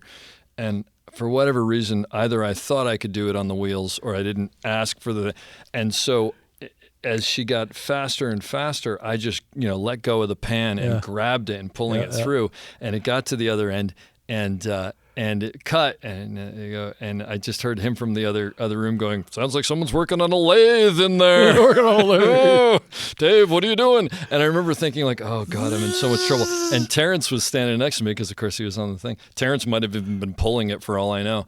And I said, oh God. And he goes, no, that means he likes you. It was like one of the first things that he said to me. And okay, that's Richard Thorpe. Coming back to operating, because at some point this podcast was about operating, although all this is fascinating to me. And it's weird because we've never really worked together, but we have so much in common. And this is probably the most we've spent together in the same room. It probably is. Since almost 30 years, yeah. It probably is. So you have a unique view on things because you know how to be an operator and you know how to be a director who works with an operator. So one of the questions that I have for you is working with actors, but both as a director, as an operator, whatever. How do you determine how much involvement you should have? Because there's some actors who I need everything, and there's some actors who I don't want to hear anything. Yeah, it's I enjoy the aspect of, if you have a scene with 5 people, you might have 5 completely different acting styles. And, a lot of times as a director, you're an amateur psychologist, right, where you have to kind of take the virtual temperature of the room. And I've definitely had things where I'll jump up off the chair and I'll run in to give a note to one of the actors, and I can see them see me come and roll their eyes like, I don't want to fucking. And I won't give any note unless I think that, we will either want to try something different or that we're not going to be, I'll always preface it with saying, I think you're going to be mad at me if I let you get away with what we're doing right now. It's not that it's bad, but I think there's a better way to do it, and I know you have it in you. So if you present it that way, it usually works out fine. And then there's some actors that literally don't need anything. I mean, I remember doing Veronica Mars, and Kristen Bell would do a take one, and I'd look around at the producers, and I'd go, I got nothing. And I'd go, Kristen, you want to try something different? She goes, no, you good? And I go, let's just do one for safety. But that's kind of the feel and the tone and the rhythm. And she was 25 playing 16, and I bought it hook, line, sinker. She's that good. I mean, I can mention dozens of actors that are that good. That just their instincts are 100%, and they were born to do this. What about when you were an operator, though, working with the actors? And because the thing is, you're in such close proximity to them, right? Yeah. And there's a relationship there. Yeah, I used to say it's like being ringside at a prize fight, but it's not. It's like being it's like being in trying not to get hit by the boxers. That's how close I am to actors. And I definitely had situations, we were talking about getting too close to people, where you hear cut at the monitor, and the actors would look at me as the camera operator, like, how was that? And I'd go, I think it's good, but, better ask her, or I better ask him. Yeah. I mean, generally, again, we talk about keeping in your lane, or what the outdated thing is, whatever your rice bowl is, stay in that rice, in that lane. And so, if it was like, can you do me like Eric LaSalle standing up? Can you do a little slower? Do the Hollywood version where you lean forward first and then come up, or banana out? Those technical things I was always comfortable with. And I remember early in my career as an operator, Tim Matheson was the star, and he was he had done some directing, but he had been in the business his whole life. And so he saw me struggling with some over somebody that was a lot shorter. And he even like said, "Hey guy, you want me to, let's put her on like a quarter apple. You want to do that?" Yeah, cool, great. So I've had actors go the other way where they actually helped me starting out, because that was like 1990. That was the thing. My sister came to visit me in Kansas City. I've been generally pretty successful with, because I think, again, once they see that you're making the director happy and you're getting what you want, or the director's getting what they want, and it's moving, and there's not a lot of, again, that wishy-washiness that, well, at first, if I start, no, Commit. we're going to fix it. Yeah, it's black or white. Once the actors see that, again, like the mental checklist, that's one thing they don't have to think about anymore. And I think that when you're first starting out, that's a harder thing to do, because you're questioning yourself, right? 100%. And you don't want to go, we need another one, if you really don't, but you also don't want to go, we're okay if you're not good, and you're not completely sure, right? No, I remember the thing that made me shit my pants early on was, okay, good cut. Now, guy I felt like he went out of focus at some point. I'm just trying to hang on to the dolly and not fall off. I mean, literally. And so I'd go, I don't know. Let's go again. Yeah. Because, now it's a lot different, because you see it. There's and you can replay it.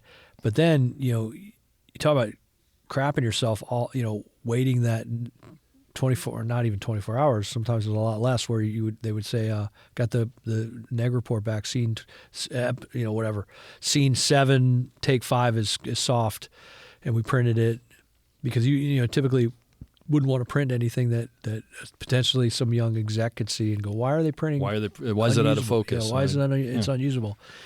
So there was a lot of that. I mean, that shit from. I mean, if I always say I started in like '88.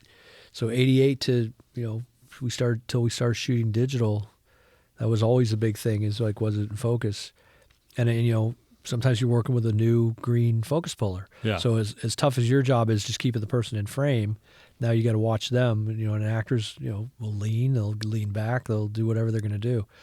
It's an art. I used to say about focus pulling, that's why I never had any interest at all in it, was you could do 1,000 really difficult shots and never even get any kind of pat on the back or an attaboy. You fuck one shot up and you're fired. You're done. So there's like zero tolerance. Yeah. I mean, and now even more so, by the way, because now it used to be like there were gradations of out of focus almost, and now it's just it is or it isn't. Yeah. You sort of came into your own at a relatively young age, or at least you were on bigger things than most people that age. Did you ever have problems where you go on and you got a grizzled older dolly grip who just isn't happy that there's a young kid on the yeah, a little bit. I mean, there was I remember coming on to do Father Dowling Mysteries. They flew me to Denver. Father Dowling Mysteries. Yeah, and I flew all day. And I checked in the hotel, and I just said, fuck it, I'm going, I found out in call sheets. I took a cab to where they were shooting at some church. Just to say hi or whatever. Yeah, because my friend Dwayne Manwiller got me the job, and Dwayne was the second. And there was an old, great dude, I think his name was Etheridge, Jim Etheridge. Okay. Older operator, just, had been doing it forever, and I retired now.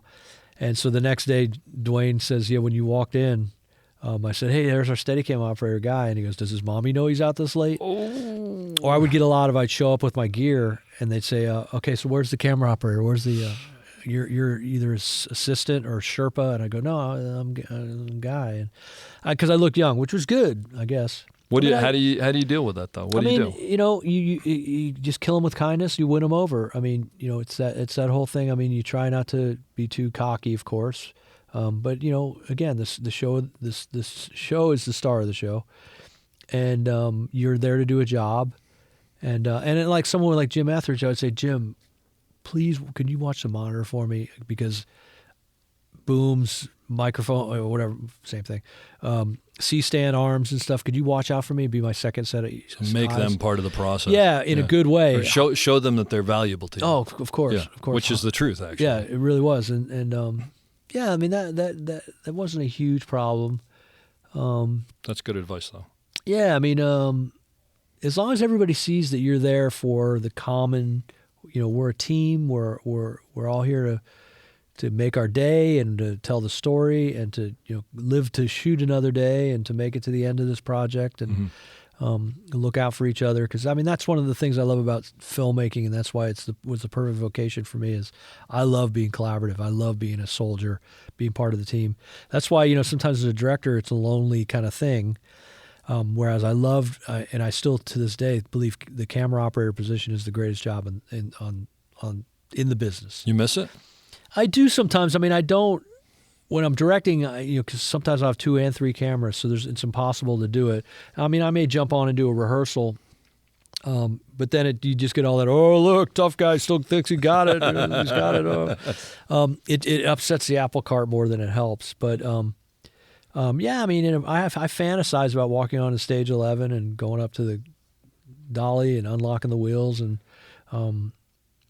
But I think directing for me was the natural where I wanted to go. Clearly, yeah. And it's again, you're the conductor, and so as much as you want to lean towards your strengths, I also have to know about talk with just as with as much authority to the makeup, hair, wardrobe people as I do to the technicians that are lighting, grip, and camera.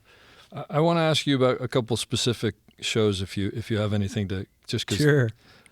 Right off the bat, the fact that you worked on Bowfinger, yeah, which I think is one of the funniest movies ever made. Yeah, I mean, at the end when the two gardeners are going, black and white would capture this so beautifully. Was it just a blast to work on? Yeah, it was a hoot. A couple things. I mean, I was doing a thing called Crazy in Alabama. Okay. Julio Macat? Julio, yeah. Who I just watched one of the episodes of Fatal Attraction that he shot. Oh, okay. And fucking beautiful, man. Julio's a talented work. cinematographer. Yeah. I work with him a bunch. Yeah, him and I had a little bit of a rocky start at the beginning of Crazy in Alabama. Yeah. But because he had prepped the whole thing in Spanish with Antonio Banderas. Oh, okay. And so there was a bit of a shorthand that he thought would happen, but Antonio, within a day or two, was like really leaning on me a lot. And then at a certain point, I didn't threaten, but I just said to Julio, I go, Julio goes, there might be some times with Melanie because it's his wife, and she's kind of tough to light sometimes, and we're in New Orleans, or outside of New Orleans in the Delta, Houma, Louisiana. I may want to jump up and operate just to make sure I'm getting what I think, because if the dailies are bad, we're all out of here. And so I was fine with that. And then at the end of that first week, I was like, I can't sit on a camera truck anymore and do a Steadicam shot a day. Just send me home. And it was a producer. I'm not your guy, basically. Yeah, I said, I'll find you somebody great to come and take my place. Fair enough. And so I actually told that to Jim Dyer, who was the producer I'd done Replacement Killers with, and introduced me to Julio. And I told that to Jim, and Jim was like, "No, man, you can't. He hired you. You can't leave, dude. Don't do this to me." I go, Jim, I'm just frustrated, and so I'll get back to Bowfinger. But, but he goes, I think this is bullshit. So we break for the weekend, right? So Saturday night, there's one really nice gourmet restaurant. Like this, chef from New Orleans decided that he wanted to start his own thing in Houma. We all got wind of it, and they closed the place for us. So we're all at our tables, and I had worked with these caterers before on other things, so I was hanging with the caterers. And Julio comes over, a couple tequilas in, and hey, come and take a walk with me. and he's got the greatest, slur. He's a character. He's the greatest, great character. Yeah, come and take a walk with me. I love you, man. Jim told me it's bullshit. You want to go? You can't. Look, man. I will. I swear to God, I will walk away, and you can do every. I go. I don't want to do every shot. This is your baby, but I just get bored sitting in the middle of the swamp, going like this with the mosquitoes. Mosquitoes. He's like, I know, man. I know. I get it. And and this it speaks volumes about his character. Monday morning, from then on, I was there for, and he doesn't operate the wheels that well, so we had some crane shots and stuff. Yeah. And I was by that time in '98, I was whip. It doesn't surprise me. He's such a nice guy. Yeah. He's- So anyway, so I finished that movie and I come back in town and Billy O'Drobanak calls me. Billy's one of the greatest operators. We became really good friends. Did a couple things with Billy and Francis Kenny, Wayne's World, and Jason's Lyric. And Billy goes, "Hey man, I'm having a birthday party, and we're doing it at my DP's house, Uli Steiger, and we just started this movie called Bowfinger." I go, "Oh shit, that's Steve Martin and Eddie Murphy." He goes, "Yeah." He goes, "Come to the party." So I go, "I'm there." So I go to the birthday party, and I never met Uli before. And Uli goes, so, with his Swiss accent, says, "Billy says you're a very good Steadicam operator." I go, I do what I do. And he says, "Yeah, because, we saw ER." And I go, "Oh, cool. So he goes, "Look, in the next Steadicam day we have, we'll call you." I said, "Great, man. I'm there. I'm totally there." So a couple days go by, I get a call. We're shooting at some mansion, and it's a scene in the movie where he's yelling at Barry Newman going down a hallway, and he gets a gun, he shoots the cymbals. Yep. And so we get there, we set up, we block it all out, and Frank Oz, who is one of my heroes, Frank Oz is a hoot to work with, because depending on how the intensity that he says action or cut, it's either Yoda or Miss Piggy. No, that's so cool. Oh my god. And action. That's So it's either Yoda or Miss Piggy, and that's so And so great. it was the best, because my first scene is hauling ass down the hallway with Eddie Murphy. Yeah, his name's Cliff, and the kid, he jump off the cliff. See, the cliff's a cliff.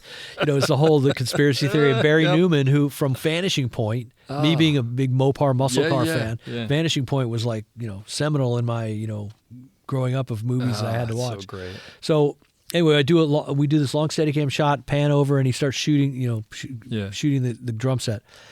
And the greatest compliment was we do the whole thing, and it was a super wide lens. I remember it was like a 21 or something to get that feel. Yeah. And which is hard, as you know, as a Steadicam operator, the wider the Weirdly enough, the wider it is. Yeah, because you have more real estate on the horizon. Yeah. So we do this thing, we land, we do like 3 or 4 takes, and you hear, cut! Hey, Billy, what'd you think? Are you good? And Billy's like right over Frank's shoulder. He goes, "Yeah, I'm good." He goes, "What are you doing here?" He goes, "Yeah, that's Steadicam. We blocked it out. Remember?" He goes, "That's Steadicam?" So Frank comes over around the corner. He goes, "Holy shit, that looks like a dolly." I go, "That's the point, great. Frank." Yeah. And Frank and Uli come to me at the end of the day and say, "I know you don't," or Uli comes to me and goes, "I explained to Frank that you make more money when you do Steadicam, but he wants you as our full-time B camera operator now. Wow. He wants you on."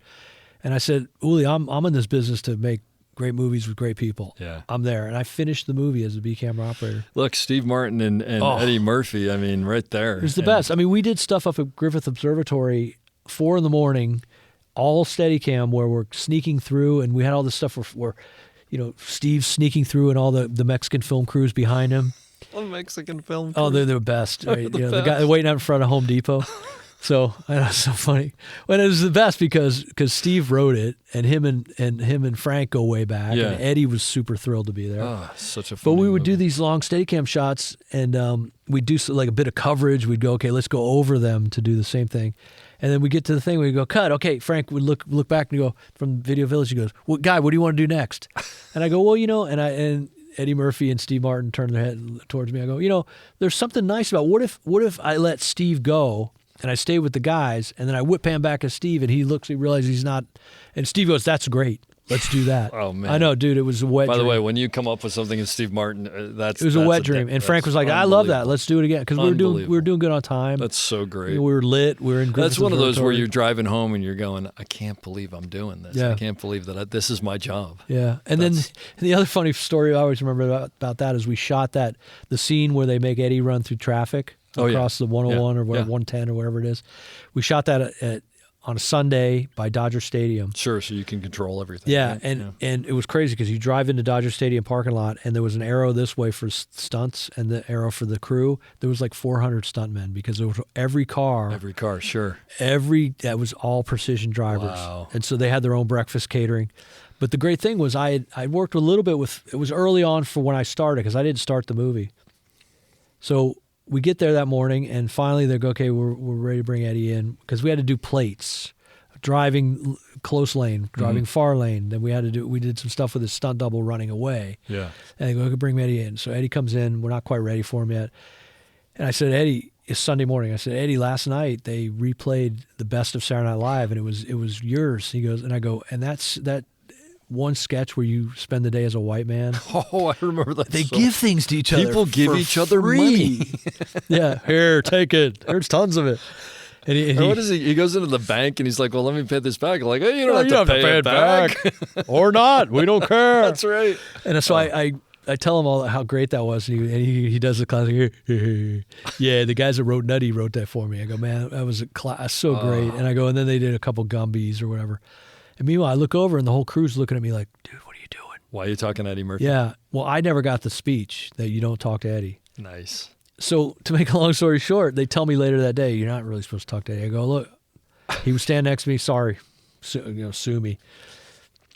But every time Eddie came to the set after that, he'd come right up to me and go, "Hey, man, you know what's funny, man?" And so because You treated him like a human being. well, yeah, and I don't even know if that was his rule. That was like some studio or first AD rule, and I was just Crazy. literally just before you got here, I was talking to Tony Rivetti, and you'll probably know who's the huge English soccer player who was married to one of the Spice Girls. Beckham. Beckham. Yeah. Thank you. I couldn't think of his Yeah, name. they're still married. I don't know. I don't hang out with them as much as I used to. No, but I did this Adidas commercial, and the night before they called, and among other things, you'll like this. The night before this, nobody can wear anything but Adidas, and you can't talk to David Beckham. I said, well, first of all, I'm not putting on new shoes tomorrow, so I'll cover up the logos on my shoes, but I'm a steady cam operator. Screw you. I said, and I'm running in front of him or doing something. I'm going to talk to him. I mean, technical stuff. I won't. Okay, fine. So then at some point, nothing was happening, and he's standing there. You know, he's doing the classic like soccer ball, kicking it up in the air. And actually, it's kind of wild to watch someone on that level do something. That's just cool. And one of the assistants and I were talking about, I don't know, Monty Python or something like that. And he goes, "Oh, that's a funny movie." And I'm thinking, so I turned to him and I go, "Oh, yeah, you like Monty Python?" "Oh, yeah." And we start talking back and forth or whatever. And one of the producers, "Hey, you're not supposed to be talking to him." I said, "He's a human being. I'm not going to." And at one point he came over and I said, "Hey, listen, if someone gets on us, we were told not to talk to you." He goes, "Seriously?" What? Yeah. And I said, "Yeah." And he goes, "You know what? It's probably, my guess is at some point someone talked to me at some bad moment and I got upset. And then everybody goes, nobody talked to him." And he goes, sure enough, he just wants to be a person, you know? Well, that happened to me. I did a bunch of stuff with Van Halen in the early 90s. David Lee Roth Van Halen or No, Sammy Hagar Van Halen? Sammy was Okay. awesome. But the thing with Eddie is they don't want you to bother Eddie, and so we would be at sound. I remember at sound check one time, somebody had told me he had this great, and I had the same car. It was a GMC Cyclone. It was a pickup truck that they only made like 3,000 of with a huge motor in it, turbo, and I bought one in 91. This was 92, and so I said, "Fuck it, everyone wants to talk to him about music." I said, "Eddie, somebody said you have a Cyclone." He goes, "Dude, it's my favorite. I reach for those keys more than I do for the Lambos," because I knew he had Lamborghinis. And I go, "It's really a lot of fun." I go, "I've had mine." He goes, "Well, what's in yours?" I go, "Well, I think they're all the stock. They all have the same, whatever." And I got technical about something. And he's like, "Yeah, cool, man." So then we get back to working. From then on, he would come right up to me and go, "What's crazy about the unibody in my Miura is the same one they used, Formula One used, the Arrows team in 1971. And so I'd go, "Oh, yeah, what's interesting is that, the twin wishbone, whatever it was." He didn't want to talk about music, but fuck did he want to talk about cars. But my guess is, and this is just my guess, is because you didn't give a crap that he was Eddie Van Halen. Which of course you did. In the back of my head. In the back of your head. Yeah. But what you were interested in was what he was interested in. And most of these guys, that's being normal, right? Yeah. That's being a normal person. By the way, for most people who don't know, you're a big rock and roller. So to be able to work with Van Halen, I mean, I would have been amazing. Yeah, that's amazing too. So another Magnolia. Yeah. I was finishing Austin Powers, the second one, and I got a call from Bob Ellswood. I'll ask you about that next. Yeah, I got a call from Bob Ellswood, who I loved his work, and I'd heard great things. He's just the coolest dude. And I said, "Bob, I got like 4 more days left. I can't. I mean, Uli took me from Bowfinger. When we were finishing Bowfinger, he gave me the job on Austin Powers. He goes, I'm going off to do." And I knew that they were doing that because the crew, Billy, and everybody was telling me about, we're going to do the next Austin Powers. I'm like, dude, that would be so great. He goes, Uli says, "Would you like to do this with me?" So I'd done the whole movie. I think we started November of 98 and then went into like February of '99. And that's right when Magnolia started early because Tom Cruise said, I'm only going to be available for these like 10 days. That's the window. So they had to shoot those 10 days quick. And so I came in, they had an operator that they liked, but there was Some didn't work. yeah, according to Bob, he's worn out his welcome with PTA and I talked to Bob years earlier to do something with Jonathan Kaplan. Okay. That thing in the Philippines. Thailand or something. Yeah. I ended up not being available to do that, but I kind of knew Bob already on the phone. And he goes, I got Benny Beard here as the key grip, and he speaks highly of you. And he says, you're the only guy that can do these shots that PTA wants to do. I said, well, I'm there. So, so I finished. I literally, probably not this Panavision, but I probably followed my gear to Panavision at the end of, or wherever Movie Cam was at the time, because I think that's what we shot with Austin Powers with, and came right over to prep the lightweight. And of course, E-Series anamorphics, the 50 millimeter, massive. Looked like a 5-to-1. Yep. And we blocked out the scene it was the backstage at The Tonight Show with Jay Leno. At Burbank, and it was the scene where they come, the kid and Felicity Huffman come in from Out of the Rain. They come in from Out of the Rain, and then they go down a hallway, and we go around, and it's one of the crazy shots in there.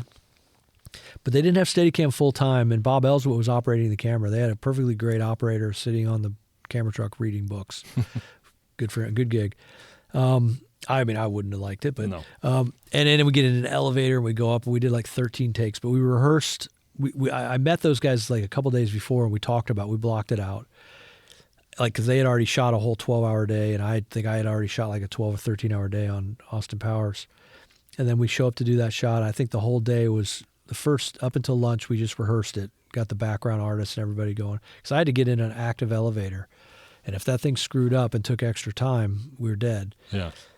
And that's one of those classic things where we get in the elevator, and Felicity Huffman's maybe 5'7", but the kid was like 4'7". Oh, and you can't get farther back. I can't get further back, and I'm on a 50. And so we get in, and Mike Reba, who I believe is now retired, like leans in as far as he can with the Preston, and he's in there. So he gets in first, and I get in there. I said, PTA, the only way I can make this work is if I do a Dutch angle. He goes, all right, do it.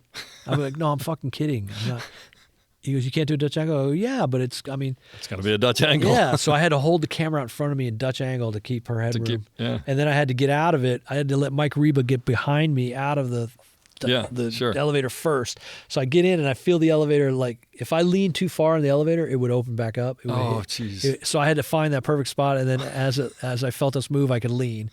And then when we got to the second floor, I could feel it start to move, but I couldn't let that telegraph into the camera. This is the crazy crap they don't teach you in film school. So if you watch that shot again, when we get into the elevator, it's a full-on Dutch angle, but there's like I don't think there's any vertical lines, so it's almost hard to tell. Yeah.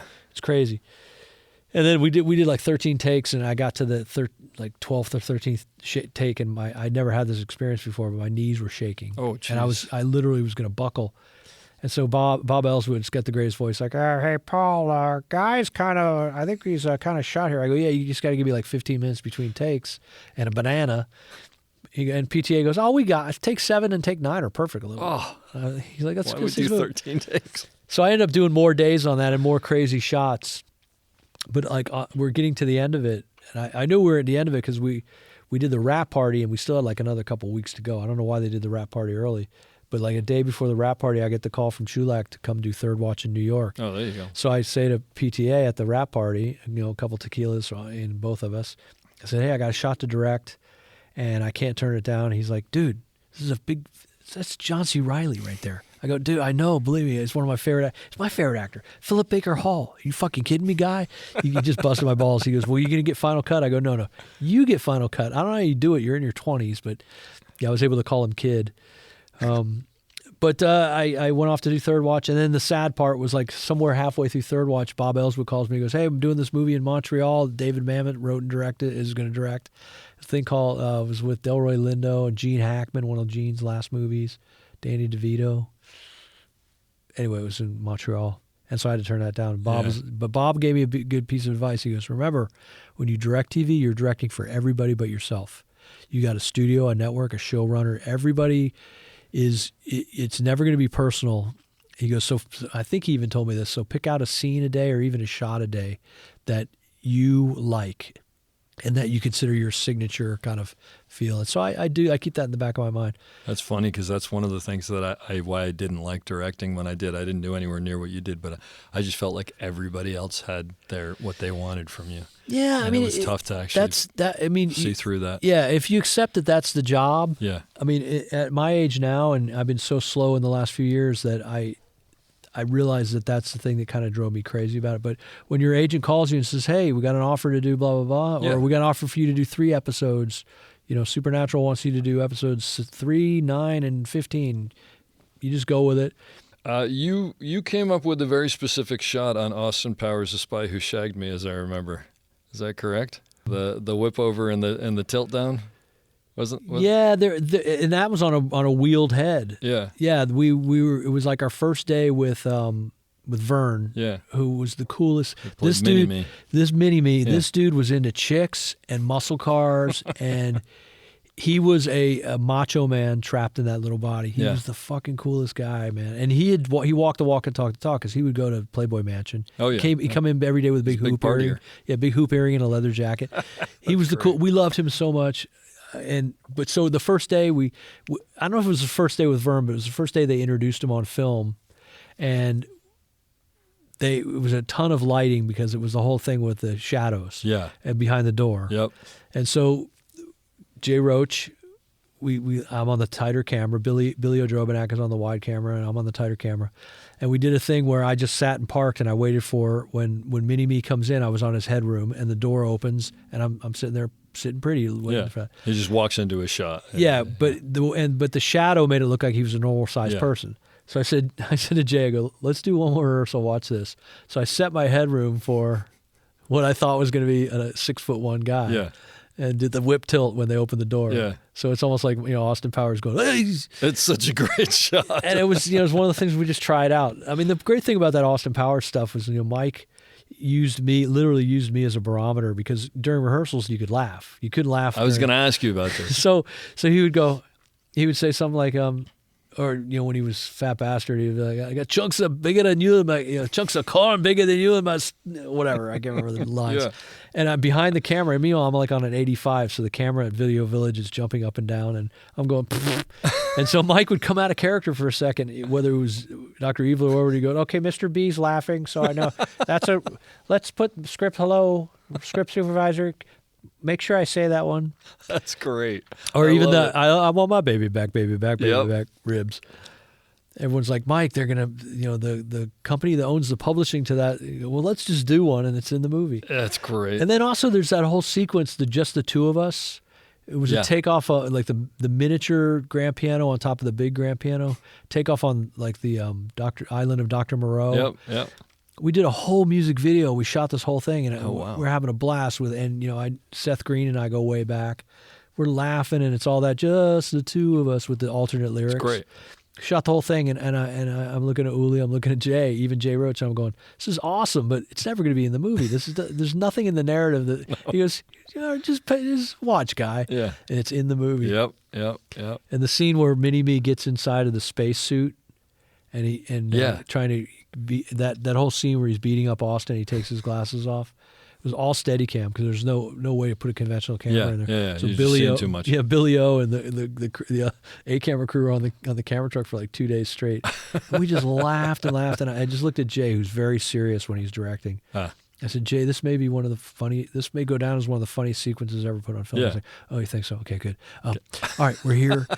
Let's get the part where he comes out, where he shits him out into space. Okay. And I'm like, Jay, lighten up. Well, it's comedy is serious business, right? Yeah. He treated it like a technician. That's amazing. What about Titanic? I had finished Peacemaker, and when I was over doing Peacemaker, I got a fax or a telex or something. Maybe it is an email. Might have been an email from Wendy Schneider. I had no agent, but I had talked to Wendy a little bit before I was finishing ER. I said, look, I might be in the market for an agent after all these years, because she had talked to me about it, but she had like 8 guys, and she was like, I can't do it right now. And so she sent me some kind of message, probably email. I remember I had like the early Power book, 1996. I guess. And she said, Chris Harhoff is leaving, going to do his own thing. So now I have a opening in the roster. Unofficially, you don't have to commit to anything, but while you're over in Eastern Europe, in Bratislava of all places, let me keep an eye out for you while you're gone. And if I get you something, you give me 10%, Sure. and we can make it formal. We'll take you to lunch when you get back in town. So yeah, I finishing Peacemaker, and she goes, "Hey, how'd you like to go down to Rosarito and shoot with Jimmy?" Do this little movie. Yeah. Because Bob Euland was down there. Jimmy had brought Bob Euland down, and but Bob, things kept getting pushed and delayed, and so Bob had to leave to go do like Grumpy Old Man Part 2 or something, Yeah. which Bob was like, whatever. And so Wendy, he called Wendy, and Wendy said, "Hey, guys, finishing Peacemaker, get him down here." So I fly down with a plane full of stuntmen, and we land in San Diego, get in a couple vans, go down to Rosarito, and it was like 3 weeks, and it was the sequence where it's Billy Zane is chasing Kate and Leo down the stairs, Mm-hmm. and then he shoots at them, and they run off into the water, and then he turns around and runs into David Warner. David Warner says, David Warner goes, "Don't worry about it. They're going to drown. They're going to." He goes, "Yeah, but I put the diamond in the coat, and I put the coat on her." And David Warner takes the gun from him. And there's whole like days of stuff we shot that never made the cut. Really? Of cat and mouse of David Warner and Leo and their stunt doubles fighting in 5 feet of water. And that was scary because at any moment the rigs could have gone down. Yeah. We didn't really do anything super official for weatherproofing. But the crazy thing is we'd do a 15-hour day, and then they had a camera room, and Jimmy and I would take apart our Steadicams and our arms and lay them out there, and they would just spray it with this stuff called So Bow you Shield. and Jimmy Bureau were both on it at the same time. Yeah, so we two we would Steadicams. dolly together with 2 different lenses, Wow. and then he would like take off I'd follow behind. Yeah. Oh, crazy. It was insane. So you guys would take everything apart and hose them down to make sure there's no Bow Shield. moisture. It was a product that they Jeez. had cases of it from Boeing Good Lord. for Moisture removal or Yeah, something? for, wicking. aircraft. Yeah, okay. So we just spray everything down and let it soak into these rags, and then try and dry stuff, and then we come back the next morning, pre-call, Yeah. put everything back together. Oh, my God. Look, It's but prey. Let me ask you a question about that from an operator point of view. So you go from ER, where you are in the center of it, and your voice is a big voice on that set and storytelling, and you're working with the director. And then you work with someone like James Cameron, who I'm guessing does not want an operator coming in and going, "Hey, James, here's an idea."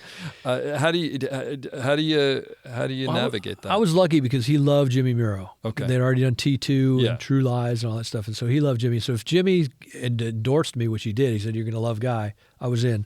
I remember at one point, like we hadn't got a shot off. It was almost lunchtime, and I'm standing next to James, and I had met him before. For on Terminator 2, I came down. Jimmy's arm broke, and I brought him my arm at 3 a.m, and then took his arm to CP the next morning and had it repaired for him. I gotcha. It's just the shit you do to each other. Yeah, sure. But I remember going out to like the Hanson Dam and Jim saying, "Hey, Guy, thank you for taking care of your pal here, man. We appreciate it." And talking with Schwarzenegger and the whole bit. Is a biker bar set. So I knew James, and anyway, he looks at his watch. He goes, "By about this time on ER," because he knew I was coming off of that. He goes, "You already got like 4 or 5 pages in the can." I go, Yeah. "Yeah, pretty much." He goes, "Holy shit!" And this is before he did Dark Angel, because Okay. he had nothing to do with TV at that time. No, but it was interesting. These sets were incredible, and they had full on like the dining saloon had like full on every table, every chair, linens, Impeccable. yeah, all the china, everything. So when they flooded the set, which they didn't really flood the set, they just dropped the set into a tank. Into a tank, I see. Right, it was on Yeah. cables. Felt like you were getting flooded, like it was coming in, but the reality is the set was moving. But every time they did that, the tables would start to float, and then they'd like do this lazy flip over, Oh, and they'd sure. start like floating away, and the chairs would float over.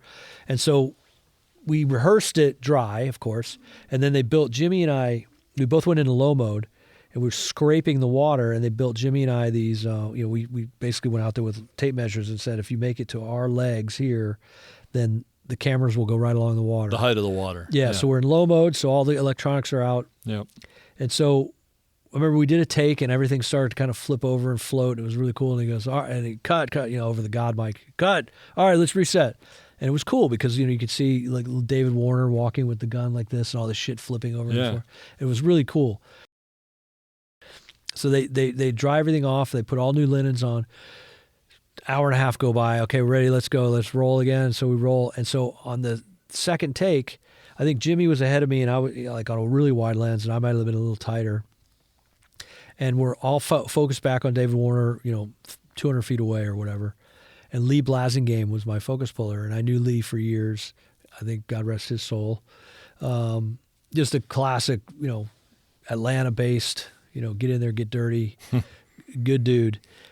And so we're rolling and we're coming across, and right in front of me the table floats and like starts to do the lazy thing. And I look at Lee and I go, and he rolls to the table, like 5 feet away. Yeah. And it flips over and starts to float a little bit, like some of the china starts to upend, and then we roll back to David. And we finish the shot, and over the God mic I hear, Cut, guy, what the fuck?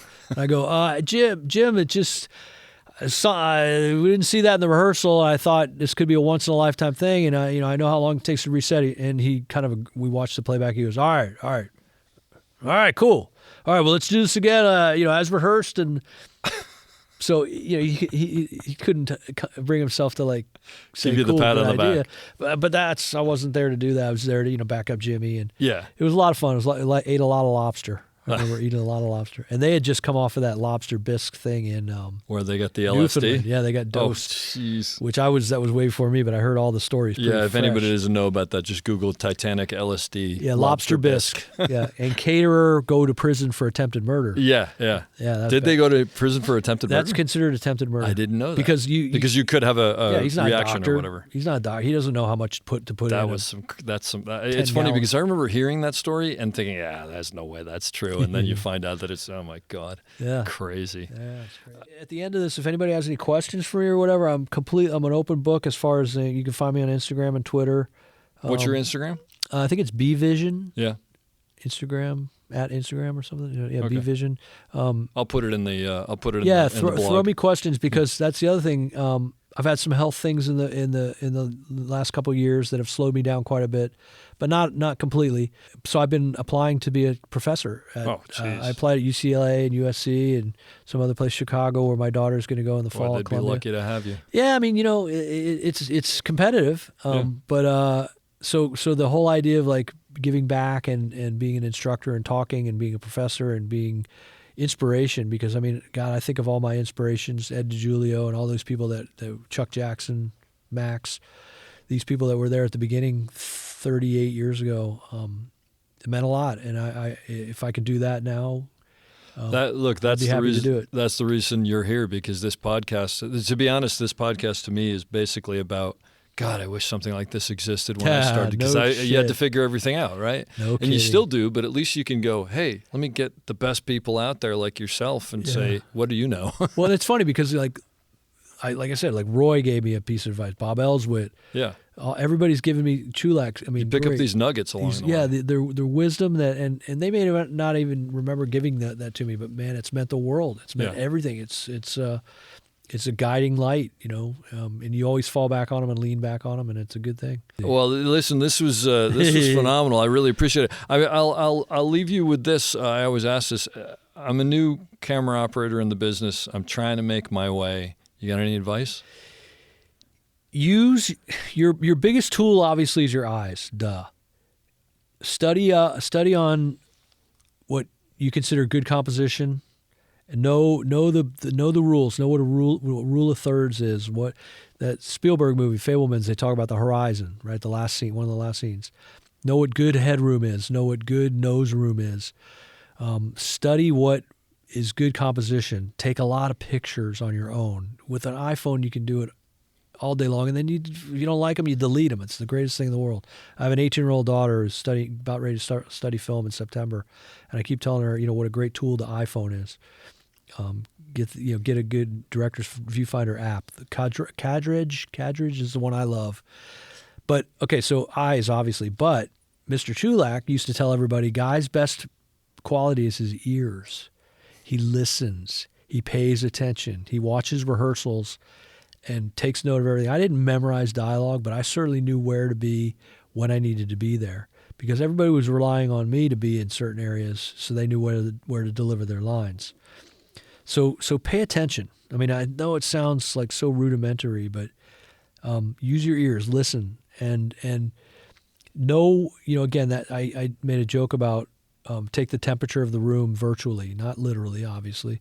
But take the temperature and know when you can jump in and lean in, and your politics, know when to take somebody off to the side, know when to whisper, know when to raise your hand and go, for the benefit of everybody, hey, I have a crazy idea. Is there any value in? Learn those buzzwords, because they open the door. Is there any value in starting this shot here, focused on the book in the foreground? Because we're just coming, read your sides. What's the scene before? This is cutting from somebody mentioning the word book. Kind of, maybe it's cheesy, but that kind of, well, why not? Let's do one take like that. And I know as a director, the first thing I do is embolden my operators to throw out focus pullers. I have focus pullers come up and go, "Guy, do you want me to roll focus on this?" Raking car shots. That becomes a whole big second story that's not in the script that the actors don't know you're doing. Roll to him, and I'll tell him to throw a look down to the side view mirror at the end there. And that tells again, if a good director, I mean, maybe not again, I don't know if I said this, but I always say a good director, you should be able to turn the sound off and still follow the narrative. So is that body language? What are the things that are going to help me tell this story if for some reason everybody's TV sound button broke that night? Treat everything like a silent movie. So do that as a camera operator. Picture this as, am I telling us the story in a series of moving pictures? And if not, how can I make that better? And if it feels like it's getting out of your lane, maybe whisper it to your DP. If you feel like it's a strong enough thought or an idea, talk to the DP and the director together. Depending on how, and again, we talked about getting too close to actors, because how tempting it is to go up to an actor as a camera operator and go, "Hey, throw that look back over here." Well, don't do that. When you're a director, do that all day long. And embolden your operators to throw those ideas out. Give me, because I always say, if you like it, I guarantee you I'm going to like it. And if I don't like it or reject it, there's a reason, because maybe we're going to do that tomorrow on another scene. It's funny you say that. I'm going to do that tomorrow. Or the classic, let's do one like that. We'll put a circle around it in the script supervisor's notes and say, roll started, focused, shallow. So the editor knows what to expect. But yeah, use your ears, pay attention, and listen. I hope you enjoyed that as much as I did. We'll be back soon with another great episode. Don't forget to check us out on theop.io for all sorts of information on operating and storytelling. So thanks for listening, and have a great day.